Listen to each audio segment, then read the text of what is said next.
more speaker before Mr. Tucker, who will talk about Obamacare. One of the areas we don't talk a lot enough about, I should say, in terms of activism, is on college campuses. I remember when I was at Northwestern as an undergrad, and I ran a conservative speakers bureau there, and was the most despised person on campus. How I see the difference is I enjoyed that, but a lot of people don't, and a lot of people get intimidated, and so we need to get to our best and brightest that are matriculating at our universities and make sure that they get exposed to the arguments, that they get incorporated into our political arena, that they understand the importance of the principles and the policies that we're discussing here today. And the gentleman doing exactly that, who's an undergrad currently at the University of Illinois, is Chistiaan, and he founded an organization called Restore Our Principles that he's going to discuss.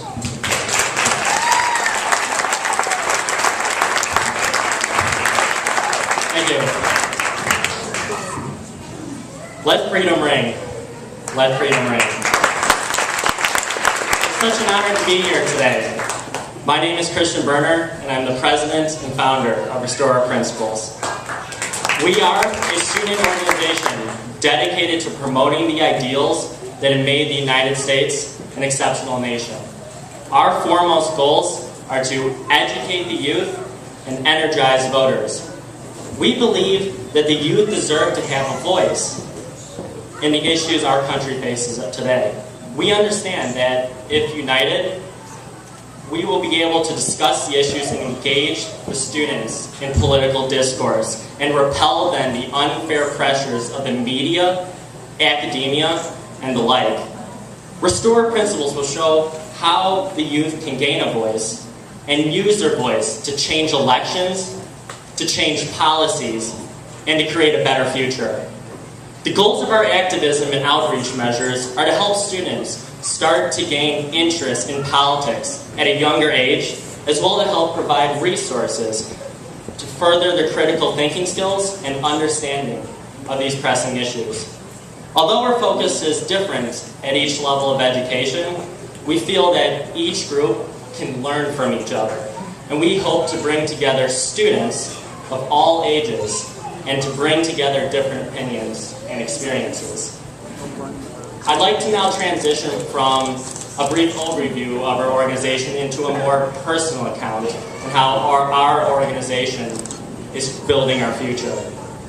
2 weeks ago, I got up before dawn to go to the center of campus and place thousands of American flags in remembrance of those who tragically lost their lives on September 11th, 2001. Myself and the College Republicans both then placed flags and then handed out flags to students in remembrance of these tragic events. We simply desired to remember all of those American lives that were innocently lost in that day. In no way were we promoting our organization, but for a while, students, when I was handing them out, refused to take an American flag. And I was stunned that this had happened, taking this simple gesture in remembrance of 9/11. But then I came to realize that maybe September 11th wasn't the day that we remember anymore, but it was something that we politicized. When these events occurred, I was only in the 3rd grade, and anyone younger than me, it's understandable that they barely remember all the sadness that surrounded these events. But it wasn't just sadness.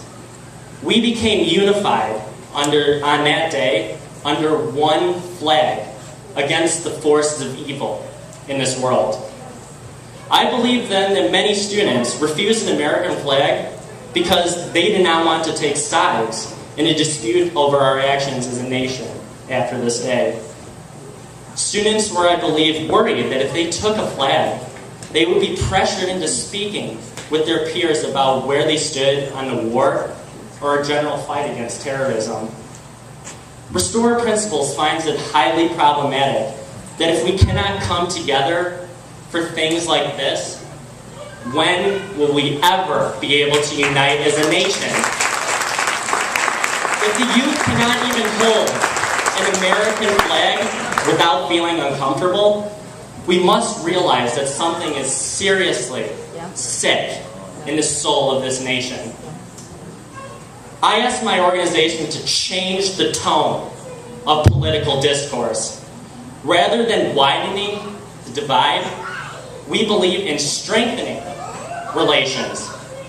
A sound political debate is one that is conducive to learning. Learning is made possible through understanding and appreciation of the information that is given to you.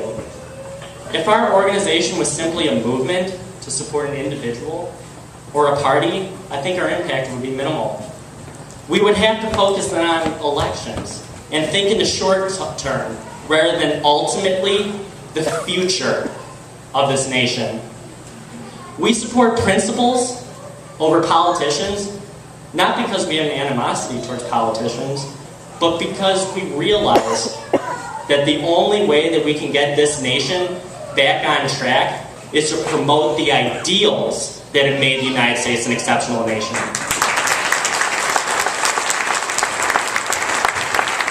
About 30% of young Americans aged 25 to 34 who once left their family homes have now actually moved back in. How are these young Americans going to vote this coming election?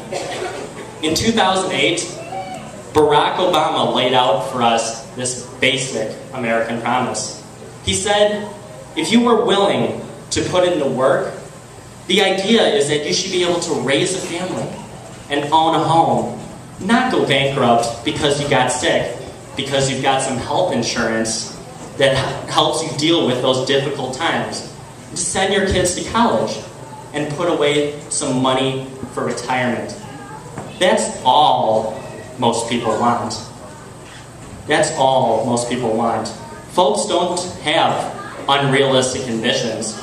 They do believe that if they work hard, they should be able to achieve that small measure of the American dream. And that's what the American dream is about. And that's all you deserve. This has to be one of the most insightful quotes, I think, into what our president sees for us collectively as Americans. He said that we don't have unrealistic ambitions. So, what kind of ambitions did Mark Zuckerberg, Rockefeller, or Steve Jobs have? What kind of ambitions were those? Where would we be if the entrepreneurs didn't build, or the investors didn't invest? What if we didn't take leaps of faith? Why is the bar so low for Americans in the president's mind? Imagine where we would be if our ambitions had to be reviewed by the government and then determined if they were in fact realistic or not. The American dream is not about the simple necessities and then having the gaps in your lives fulfilled by some government entity. There's nothing wrong with wanting a little more than a house, wanting to send your kids to school, or having health insurance. But did America become so successful because we saw limitations and then settled for the bare minimum? No. No, we did not. The American dream is prosperity. And prosperity has changed the lives for millions and millions of people for the better. We are not like some countries in Europe that can barely support its citizens. So if you want more than this basic American promise, I urge you to join our efforts and fight for the real American dream. We are here to stay, and we want America back. We are America's future, and we want to enable and empower the youth to take back what is rightfully theirs and to ensure the future of America's greatness for us and our own posterity. Thank you.